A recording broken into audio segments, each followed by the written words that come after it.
आपण पाहत आहात आपल्या हक्काचे प्रतिध्वनी न्यूज। सलगरेत सिद्धेश्वर यात्रेवर आरोप, भाविकांमध्ये संतापाची लाट। भावनिक वातावरणात ग्रामस्थांकडून सिद्धेश्वर देवाचा अभिषेक। तानाजी पाटलांचा इशारा, गावच्या श्रद्धेला हात घातला तर जशाच तसे उत्तर देऊ। एरंडोली जिल्हा परिषद गटातील सलगरे गावात सिद्धेश्वर देवाच्या यात्रेवरून विरोधकांनी केलेल्या आरोपांमुळे गावात तीव्र नाराजीचे वातावरण निर्माण झाले आहे। जिल्हा परिषद व पंचायत समिती निवडणुकांचे राजकारण चांगले तापले असताना देवधर्म आणि गावच्या श्रद्धेला राजकीय विषय बनवणे अत्यंत दुर्दैवी असल्याची भावना ग्रामस्थांमधून व्यक्त होत आहे। एरंडोली गटातील उमेदवार सौ जयश्री तानाजीराव पाटील यांचे पती व सिद्धेश्वर यात्रा कमिटीचे अध्यक्ष तानाजीराव पाटील यांनी सुरू केलेल्या या यात्रेबाबत विरोधकांकडून खालच्या पातळीवर जाऊन आरोप करण्यात आल्याने संपूर्ण गावात संतापाची लाट उसळली आहे। या पार्श्वभूमीवर आज सकाळी सिद्धेश्वर मंदिरात भावनिक वातावरणात ग्रामस्थांनी एकत्र येत श्री सिद्धेश्वर देवाचा अभिषेक केला। यावेळी बोलताना तानाजीराव पाटील म्हणाले, कोणताही राजकीय स्वार्थ न ठेवता केवळ गावच्या श्रद्धा, परंपरा आणि कुलदेवताच्या जतनासाठी सिद्धेश्वर यात्रेची सुरुवात करण्यात आली होती। ही यात्रा संघर्षातून उभी राहिली आहे, याचा साक्षीदार संपूर्ण गाव आहे। आज यात्रेला भक्कम स्वरूप मिळाल्यानंतर आरोप सुरू झाले। यामागचा उद्देश काय आहे हा प्रश्न ते पुढे म्हणाले, राजकारण आपल्या मर्यादेत ठेवा। देव, धर्म आणि गावच्या श्रद्धेला हात घातला तर जशाच तसे उत्तर दिले जाईल। दरम्यान सिद्धेश्वर यात्रा कमिटीचे सचिव सर्जेराव पाटील यांनी यात्रेच्या आर्थिक पारदर्शकतेबाबत स्पष्ट भूमिका मांडली। यात्रेसाठी जमा झालेल्या प्रत्येक रुपयाचा पारदर्शक हिशोब ठेवण्यात आला आहे। कुठलाही गैरव्यवहार झालेला नाही। कोणीही हिशोब मागायला आला तर तो उघडपणे दाखवू असे त्यांनी सांगितले। गावाच्या भल्यासाठी श्रद्धेच्या बळावर आणि मोठ्या धाडसाने सुरू झालेली ही सिद्धेश्वर देवाची यात्रा आज राजकीय आरोपांच्या भोवऱ्यात सापडल्याने सलगरे गावात तीव्र नाराजी व्यक्त केली जात आहे। जिल्हा परिषद पंचायत समितीचा निवडणुकाचा एकंदरीत रणधुमाळी चालू आहे। या रणधुमाळीमध्ये सलगरे गावची अस्मिता किंवा महाराष्ट्र आणि कर्नाटकमधल्या सीमा भागातल्या सर्व गावांचं आणि भक्तांचं अस्मिता असणारं सलगरे गावचं ग्रामदैवत श्री सिद्धेश्वर वरद भैरवनाथ याविषयी विरोधकांनी जे काही त्यांच्या प्रचाराच्या माध्यमातून पोखर सभेच्या माध्यमातून जे काही दुर्दैवी वक्तव्य केलं खरोखरच निंदनीय आहे। वेळप्रसंगी ते आमच्यावर आरोप करतात, ते आम्ही सहन करतो। राजकीय आरोप करतात, त्याबद्दल आम्हाला काही अडचण नाही, पण जिथं आमच्या श्रद्धा आहे, जिथं आमच्या भावना आहे, त्या गावचं ग्रामदैवत आणि अशा या ग्रामदैवताविषयी चुकीचं वक्तव्य केलं त्याबद्दल मी या ग्रामस्थांच्या वतीनं त्यांचा जाहीर निषेध करतो। आणि आज ग्रामस्थांनी त्याचा निषेध म्हणून या देवाला दुग्धाभिषेक घालून त्या ठिकाणी ते पवित्र स्थान पवित्र केलेलं आहे।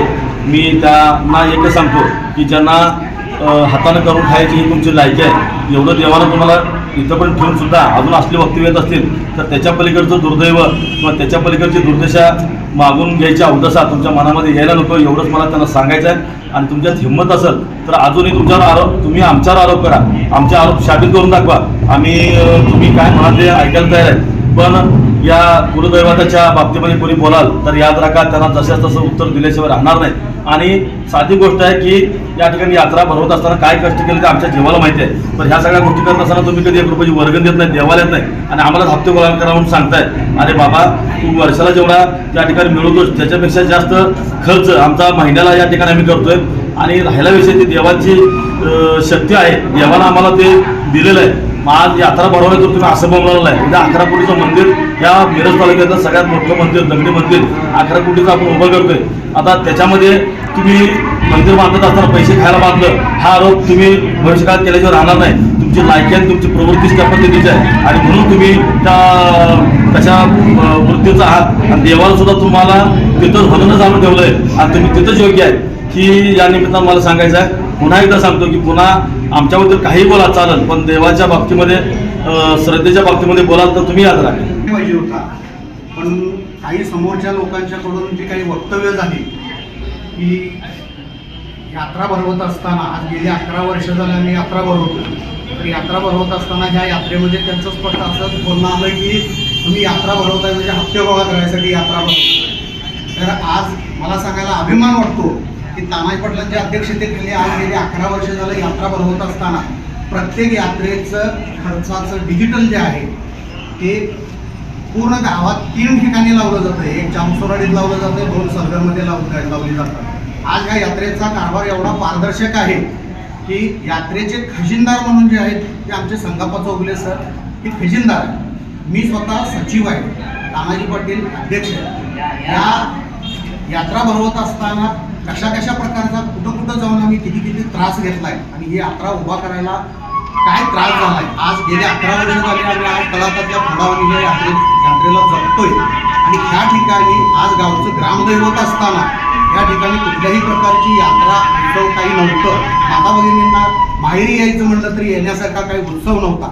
ही तानाजी पाटलांच्या संकल्पनेतून आम्ही सर्वांनी मिळून आज देवकर बापू असतील, आगेटराव गुरुजी असतील, संगाप्पा सर असतील, स्वतः तानाजी असतील, आम्ही असेल, इतर गावातली काही जुनी जाणती लोक असतील, त्यांच्या सगळ्यांच्या संगणमतानं आज वेगवेगळ्या ठिकाणी भेटी देऊन या मंदिरात यात्रा सुरुवात केली. यात्रा सुरू केल्यापासून आज अखेर यात्रा कधीही जमा झालेल्या रकमेवरती पूर्ण झाली नाही, तर प्रत्येक वेळेला लाख रुपये, 1.5-2 लाख रुपये तानाजी पाटलांनी कमी पडलेली सगळी रक्कम त्यांनी वैयक्तिक घातलेली आहे. एवढं सगळं असताना आज जर समोरची लोक भगवंताविषयी जर असं बोलत असतील तर फार मोठं हे दुर्दैव आहे. आणि त्यांना जर खरोखरच हिशोबाची गरज असेल तर मी सचिव या नात्यानं त्यांना आवाहन करतो की त्यांनी कधीही पहिल्या वर्षापासून आज गेलेल्या 11 वर्षापर्यंतचा इत्थंभूत हिशोब मला ते मागू देत. मी हिशोब द्यायला तयार आहे. फक्त माझी एक अट राहील की मी हिशोब दिल्यानंतर त्यात जी तानाजी पाटलांनी स्वतः घातलेली रक्कम, जमा झालेली रक्कम, अधिक झालेला खर्च त्यातून वजा केल्यानंतर उरणारी जी रक्कम आहे ती त्यांना रक्कम इथं मंदिरात आणून मांडावी लागेल.